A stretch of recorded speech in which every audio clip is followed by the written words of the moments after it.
Next, I want to talk about the impact on the education of kids and how it has not been thoughtfully considered, discussed by this body. We know as a result of this, 30,000 plus kids will not be able to attend school and will be thrown out. Now, I think the proponents of the amendment which is going to reduce that number. But we are told that of that 8,000, 700 kids are going to be not allowed the exemption. That will be added at a rate of 500 to 800 a year. Additionally, of the non-compliant number, we have no idea how many kids are going to be told, hey, you can't come to school. I'm at pain to see that this assembly voted against the amendment which sent this bill to the Education Committee. Why? Should such a major concern that we are going to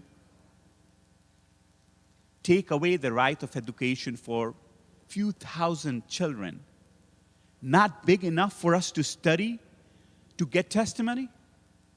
When we know that we can wait for a year, wait for a couple of years, there is no urgency, we are going to create an urgency here. Is this even constitutional? Have we studied that? I do think, however, that at this time, there is going to be substantive litigation,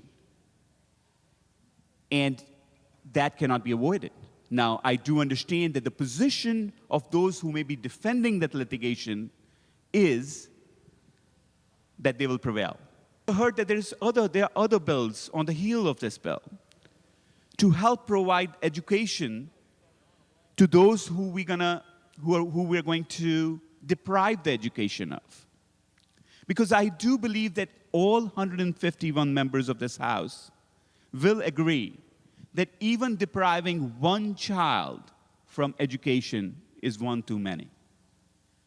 And that too for an urgency, a healthcare urgency, which is not going to manifest itself perhaps at least for a decade, if no more.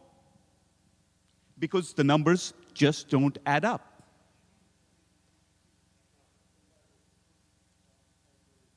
So to the 3-year-olds and the 4-year-olds, we're going to deprive education. Or we're going to say 3-year-olds and 4-year-olds are going to be only provided access to virtual education or homeschooling. Is it in any way equivalent to the education other children are getting? I would contend no. So I do think through this bill, by this bill, we are doing harm to so many children by depriving them from education, and we have not thoughtfully considered a solution to that. Even from an appropriation standpoint, as we have heard, we have not thoughtfully sit down and said, how do we fix this so that the kids we're going to deprive should have another option?